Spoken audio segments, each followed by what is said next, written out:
Josh, a severe weather happy weekend to you. We've got ourselves some very volatile weather coming up over the next several days with an urgent tornado forecast here. Hate to be the bearer of bad news for those of you in the South, but we're just getting started here this season with what's going to be an incredibly busy next at least 30 days. Hyperactive April is expected. I'm going to go over the science behind why that is expected. But obviously, my thoughts and prayers go out to all of those that were impacted by the powerful tornadoes last night across Mississippi into western Alabama. I hate to say it, it was the writing was on the wall for that. I'm glad it wasn't worse, but a lot of lives were changed, a lot of lives were lost. 24 was the fatality count last I checked. And, a lot of folks down there just don't have the means to do much about it. That's what really hurts me as a person, as a human being, as somebody who believes in God. It's just, I wish we could all do more, and there's just only so much we can do about it. But, this is going to look kind of scary to you guys, what I'm about to show you here. But, forecasts are forecasts. And, this is something I've been looking at back since the end of December. Strong tornadoes and flooding, a higher likelihood of that across much of Dixie Alley, and eventually that's going to spread northwest, farther up into Iowa, Kansas, Missouri, Nebraska, Oklahoma, as we get later on this spring and into the early summer. This was my forecast graphic from I believe the 18th, so last Saturday, letting folks know that 6 days from now, we're going to have to prepare for tornadoes 5 to 6 days from now, and the area was, I'd say, it did a pretty good job. Again, it's a forecast. You got to go out 5, 6 days, and to try and pin things down is certainly very difficult. And then this was Monday's forecast, so about a 4-day lead time, that tornado icon right over the Mississippi Delta. And then this was the forecast from Thursday, dangerous storm, obviously, tornado threat. The area that got hit hard was right here where the D and the O are. And this was the forecast that I put out yesterday morning, and particular dangerous situation. And certainly that was the case with the tornado emergency affecting several rural communities here of west central and north central Mississippi. So here's what the radar looks like as the storm started cranking up west of Rolling Fork, Mississippi, which is one of the areas that got hit the hardest. You'll probably see it all over the news today. And unfortunately, this all happened after it got dark out. So there were people out there that were chasing these tornadoes in the dark, which is extremely dangerous. And it's not something that I would ever encourage anybody to do. I know there's folks that do it for the adrenaline rush. I think there's some positives for that too. It helps out with tornado research. It also helps those people just kind of get down to earth with what's really happening on the ground and maybe be there as a resource to help out after the storm is hit and it's safe again. I know there's tornado chasers out there that I don't know too well, but I know of them, and a lot of their reasoning behind what they do is so that they can stay back and help people that have been hit by these tornadoes and help with the search and rescue and all of that, the recovery efforts. And that obviously is something near and dear to me. And then last night, right after this big tornado that caused all the damage in Rolling Fork hit, Storm Prediction Center did something I just totally don't agree with, and I'm not going to be mean to them about it, but I mean, this is the National Weather Service Storm Prediction Center taking a moderate risk out of the picture. Now, I realize a lot of folks didn't get hit with tornadoes, and I'm very appreciative that that was the case. I was praying for safety for these folks and praying that things would not be as bad, and I'm glad they weren't, except, of course, where this one wave of tornadoes hit, this one region where you could argue moderate risk would be kind of the low end of what they likely got. Here's the storm tracks. You can see everything started on the Mississippi River. And yes, I'm very glad that, I'll say very glad. I mean, it's not a relief. It's not a relief, trust me. But this could have been much worse, and I'm thankful it wasn't.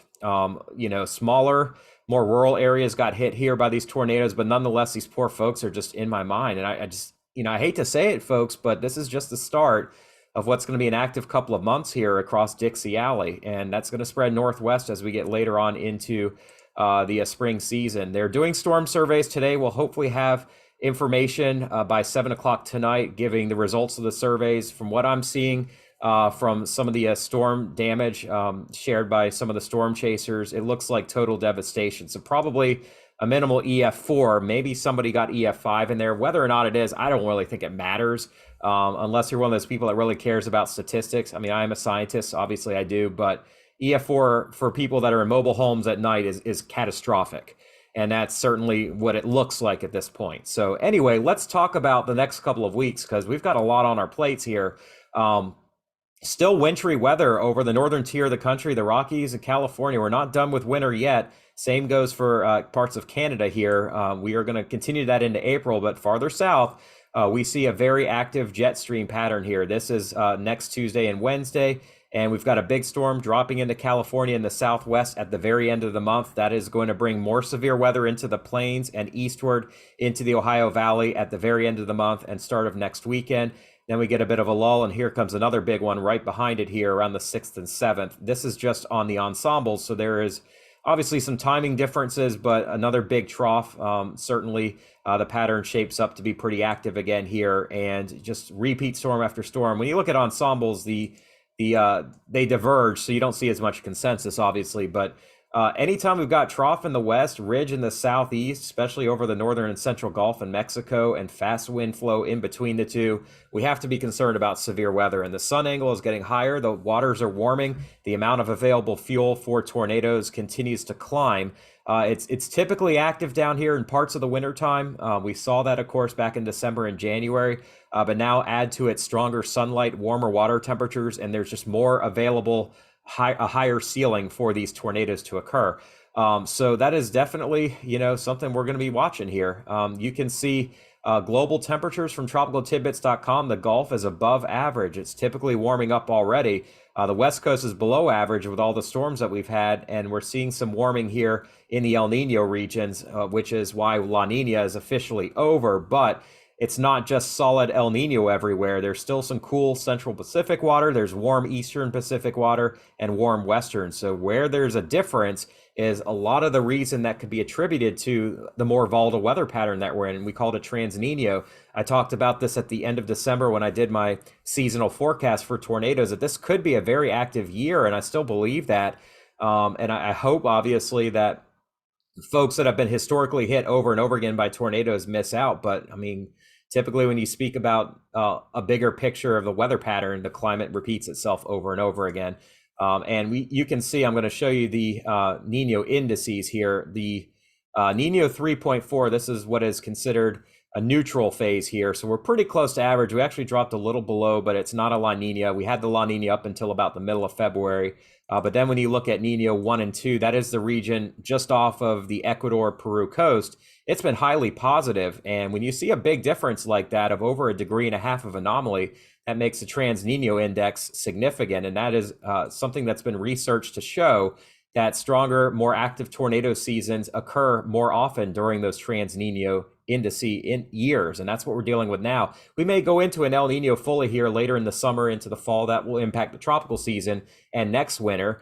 But until that happens, we're in a big transition phase where things are going to be more and more volatile. And that's certainly what I'm concerned with. Here's a climate forecast system, and you can see it's still pretty active across the southeast into next week. Here's the next big storm moving into the southern plains at the end of next week. So Thursday into Friday, we're talking another big storm, and then one right behind it follows the same path. And that's going to climb right through the plains here. And actually, with these fast winds down in here, I think the 6th and 7th, we could have a major outbreak of severe weather, but again, some uncertainty there. But again, storm after storm coming down into California in the Four Corners, and very fast winds across the center of the country. And if you are south and east of these fast winds aloft, right in this region here, you are certainly prone to tornadoes. Will it happen every day next month? No, I don't think so. But certainly we stand the chance of seeing multiple outbreaks, and they're not all going to be in the exact same spot, but they are going to happen. I'd say that with some form of confidence, and we continue to see that right on through the middle parts of April, and then the track starts shifting a little bit farther north later in April. But you can see with things getting pretty active here off the Pacific, the jet stream still favors severe weather across this part of the country. And that may start to expand a little farther north and east into the Carolinas and Virginia as well. We really haven't seen much severe weather yet, but that certainly can change. Here's the operational GFS. Lots of fast wind aloft coming. Big storm into California on the 30th. Big storm across the plains at the end of the month and start of next weekend. Another big Friday storm potentially in the Mississippi Valley and Delta region. So again, I'm certainly watching that like a hawk here. And then right behind it, another huge storm moving into the southern plains around the 4th of April, and then the 5th and 6th could be quite active again in the Tennessee Valley and into parts of Tornado or Dixie Alley as well. and yet more storm systems coming beyond that. So right around Easter time and beyond, we're still looking very active, with probably some several enhanced to moderate risk days in the forecast. I would not rule out a high risk for significant tornadoes at some point here. European weeklies show it very wet across the Ohio Valley. You guys can see it stays wet in the tornado zone here, meaning multiple storms are expected here, and the wet get wetter, unfortunately. The dry stay dry. Florida stays quite dry. The plains, the high plains that really need rain stay pretty dry at this point with respect to average. And really no relief coming. This pattern continues to repeat itself. Looking at these Euro weeklies, near to above average precipitation in an area that typically gets stormy weather this time of the year is not what you want to see. If there is any good news coming, it's that the wetness on the West Coast looks like it will start to shift, and we'll see a less active pattern for California and the Southwest later in the month of April. It doesn't guarantee it's completely dry, but the anomalies are at least heading in the right direction there. Whoa, what happened here? Let's zoom way back out. Okay, so the Storm Prediction Center right now does have a severe thunderstorm watch over South Georgia and parts of the Florida Panhandle and far southeast Alabama. A marginal risk day, but I think it should get upgraded to a slight risk in here, and I'll show you why in just a little bit. We also have to watch for some severe weather with our low pressure system moving up through Michigan. The warm sector includes the Cleveland, Pittsburgh, Bridgeport areas, even up to Buffalo, and there could be some locally strong winds in here as we get through the afternoon hours, maybe even into the evening farther east, although that threat should start to wane. This is just for today. We're not done down south. Tomorrow, a slight risk near our boundary that is going to slowly retreat north. Fortunately, this does not affect the area hit by the strong tornadoes last night with major severe weather, but we may eventually get in on some wet weather later on in the weekend into early next week. So we'll have to watch that. But this is a pretty big zone in here. I'm going to break that down a little bit more for you guys, but definitely a tornado risk again, and maybe a few heavier, a stronger wind gusts, and maybe an isolated strong tornado somewhere in this zone. I'm going to get into that a little bit more here, just coming up in the next couple of slides. We still have a storm chance on Monday. It doesn't look like a widespread severe event at that point. Winds aloft are going to weaken some. And then next week, as we get on into day 6, that's next Thursday, again, we see the southern plains under the gun. Day 7, I think this is going to eventually show up here again in the Mississippi Valley, Mississippi Delta region, Alabama, Tennessee, Kentucky, and that would be for next Friday. It's like a Friday thing here, apparently. So, yeah, definitely things to watch here. And we do have a mesoscale discussion that we may have a threat of a severe thunderstorm watch being issued here across eastern Ohio and spreading into the Pittsburgh and western Pennsylvania and surrounding West Virginia counties region here. And I'll show you that on Radar Omega. We do have a powerful low pressure system bringing snow back here into Wisconsin and Illinois and northern Michigan. An occlusion here, but this is what's called a triple point. And where the air masses all meet and the faster winds aloft meet, we will see these storms developing and moving east towards Zanesville, Cambridge, Wheeling, and Athens, Ohio, and we could see localized hail, maybe an isolated tornado in here this afternoon and into the early evening. As this system spreads east, we'll have to watch the rest of Pennsylvania and the mid-Atlantic. Farther south, we do have a severe thunderstorm, or actually a tornado watch. Severe thunderstorm watch in effect. Well, yeah, severe thunderstorm watch in effect through the afternoon here, and a tornado warning right now east of Colquitt County here, heading towards Moultrie here. So south of Albany, Georgia, we do have the threat for some isolated tornadoes. And as the afternoon evening wears on, this front is going to move eastward slowly and through the Carolinas, but kind of hang up in here. And near that boundary and on south, that will serve as a focus for potentially some widespread severe weather. Here's a look at the significant tornado parameter. And you can see it's not as high as yesterday, thank goodness, but it is there. And it's climbing a bit here in south central Georgia, right on through about 8 o'clock this evening. And into the Midlands here in the CSRA, when you get into Columbia, Lexington County, those areas, we do have to watch out this evening for isolated tornadoes. I think that's something that maybe is being a little bit under forecasted by some of the forecasters out there, but I don't think there'll be a lot of strong tornadoes. I think there could be a tornado or two, something we'll have to keep an eye on. And then we get a bit of a lull in the action. And then tomorrow afternoon, we see more activity farther south than yesterday. But the parameters are good for a few tornadoes here over southwestern Mississippi, southern Alabama, and south central Georgia once again. So we get hit again here, and that continues into the evening hours. So, we're looking at the southern half of Mississippi and Alabama, central and eastern parts of Louisiana, and central and southern Georgia during the day tomorrow, especially later in the day and into the evening. Here's what I'm concerned about in Georgia today. You can see, let me take this down just a bit so y'all can see. You can see the storms firing up north and west of Valdosta and over to about Statesboro. There will be the threat for hailers here and localized tornadoes. That will spread eastward towards Charleston. We'll have additional storms behind this first area around Macon and north of Augusta moving into South Carolina. There could be some severe weather. It looks like a parade of severe storms here right along the boundary over central Georgia and over central parts of South Carolina before things do kind of wind down a bit. Another complex moves in early tomorrow.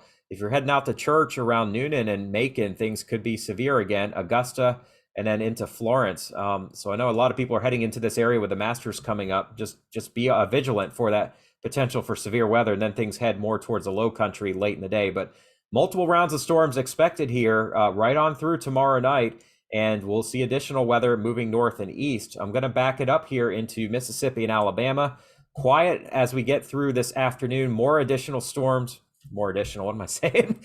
As we get to this evening around 9 o'clock, 10 o'clock central, as you can see, some storms get activated on the boundary. There could be a few intense storms in here, and that could impact the Montgomery area and points just southward overnight. So if you're in central Alabama and central Georgia overnight, make sure you have a way of receiving warnings, actually multiple ways, just in case we do see a few tornadoes firing up in here. The area that got hit hard is in this zone in here, just north and west of Yazoo City, which if we're going to start a Wordle game for tornadoes and call it Tortle, my first word would be Yazoo, just to say that and not making fun of it. That's just the area that gets hit the most, it seems.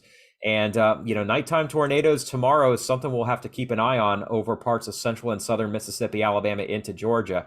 We can see just multiple waves of heavy rain, intense lightning, potential hail, and isolated thunderstorms and damaging winds. So you have to be watchful for flash flooding at night as well, especially Sunday night along the I-75 corridor in here. I think that's 75. No, 85. I'm sorry. All right. And then back to the west here. Obviously, Louisiana's not completely immune to this severe weather either. We kind of missed the worst yesterday. But as we get to tomorrow, we'll watch central Louisiana, and then in the afternoon between Alexandria and Monroe around the Coushatta National Forest. And then moving across the river towards the north of Natchez and towards Vicksburg, just south of where we had the severe weather yesterday. There will be the risk again tomorrow evening for potential severe storms, including the risk for tornadoes. And finally, let's take a look at the short term here in the east. You can see storms forming over eastern Ohio, moving into western PA and western New York. Time frame is going to be between 2 and 6 o'clock of some severe weather. Then things should fade. We're going to have to keep an eye on eastern Virginia, the Delmarva, around Philly and South Jersey. I don't think we're looking at widespread severe weather, but maybe some locally gusty wind here. And then this front moves off the coast. You should have a good day tomorrow here on the East Coast. We'll keep an eye on some showers that move in here Sunday night, but I don't think anything severe at that point. And I think we already took a look at that. Oh yeah, okay, North Carolina. That's where I live. We're probably fine here. Now, you know what? I'm sorry, folks. I meant to get that out of my presentation. There's wintry weather with this storm system. Obviously, northern parts of Michigan, eastern Wisconsin getting hit right now. And Ontario and Quebec are going to see quite a bit of snow. It stays mainly north of the St. Lawrence and of Toronto, but northern parts of these provinces are going to get hit with some hard snow, as well as northern Maine tonight, tomorrow morning, and into New Brunswick and northeastern Nova Scotia. This storm will shear out. The next one is going to come up through the mid-Atlantic region. There could be a little bit of icy mess here north of Interstate 80 across Pennsylvania and up into central and western New York. Not a big snowstorm from what I'm seeing on the models. I know there was some hints at that a few days ago. Again, it's really tough to get a big winter storm this late in the year for something that clips through from west to east. You really need something to really ramp up over the offshore waters and come up the coast. That does not look to be the case at this point. But look back to the west again. California, while you're catching your breath right now, we've got another big one in northern Cal moving in Tuesday morning and then spreading down to the Bay Area on Wednesday. I would not be shocked if we had strong winds and isolated tornadoes and flash flooding again in central Cal, moving into southern Cal here by Wednesday afternoon and Wednesday night. That's our next big severe weather maker here over the central part of the country, Friday and Friday afternoon. There is a threat for some severe weather late Thursday night. Probably Friday is going to be our better chance, according to this run of the European. And another winter storm, which you don't want to see, of course, from Minnesota and Iowa on up into parts of Canada. Mainly just rain and a few thunderstorms over the southeast. But this could be a big outbreak of severe weather again Friday and Friday night in some of the same areas that got hit last night. And this isn't going to be it. There's another one moving into the west around the 3rd and the 4th. A lot of you taking a spring break, you could be impacted by this. The GFS brings it out of the plains. This is the first one. Here comes the next one.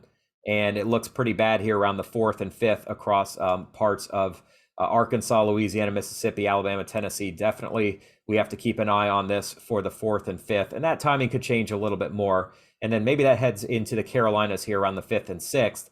That moves out, but we see more storms once again that are moving out from the west into the plains, and we may see that threat for severe weather starting to shift farther north and west. So to summarize the next couple of weeks, multiple outbreaks of tornadoes from the southern plains into the Tornado Alley region or Dixie Alley region, and maybe into the Carolinas as well.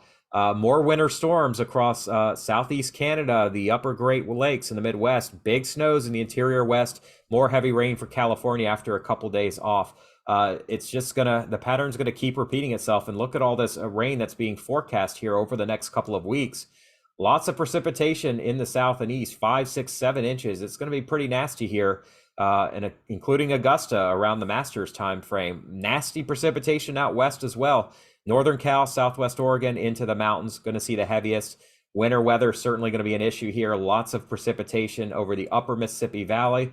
That could rise the Mississippi River levels as that water flows down from the beginning. Lots of precip in the Northeast, especially New England and Southeast Canada once again. And snow is certainly going to be part of that. We see potential for amounts in the Sierra Nevada over 120 inches once again. Just add that to 700. What's the difference? I mean, come on, 10 feet of snow makes me want to puke. I don't like the skis. Nothing in the mid-Atlantic. We're done here, but northern New England, eastern Canada, another 3 to 4, maybe 5 feet of additional snow.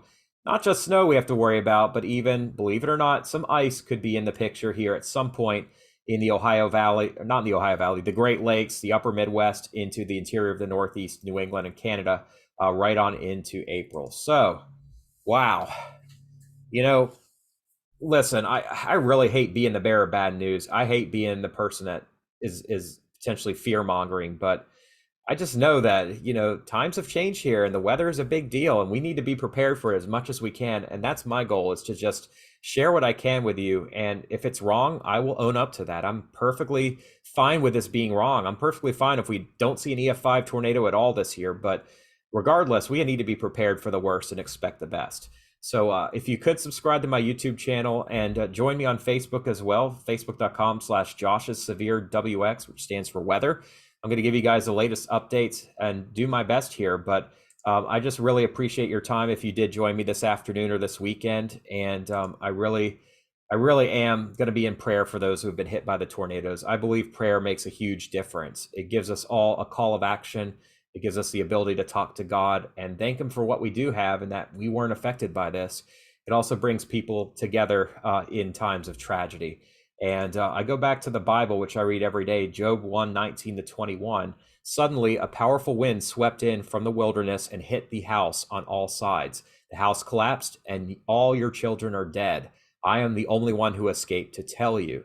Job stood up and tore his robe in grief. Then he shaved his head and fell to the ground to worship. He said, I came naked from my mother's womb, and I will be naked when I leave. The Lord gave me what I had, and the Lord has taken it away. Praise the name of the Lord. And that's just like mind-boggling to have a man who is thanking the Lord who gave him everything and then took it away from him, just to show that he is a man of faith and that he believes that God is going to be the comforter of all. And I could break down in the tears right now. I'm going to try to hold it together because it's mind-boggling to know what we have there for the taking, what we've all been given. A lot of us are very fortunate to have what we have, but just know that we were created and that prayer helps, but taking action helps just as much. And going out there and seeing if you can donate to those who have lost everything. So I thank you all so much for your time today. God bless you. I hope you have a wonderful weekend. We'll chat again on Monday. See ya.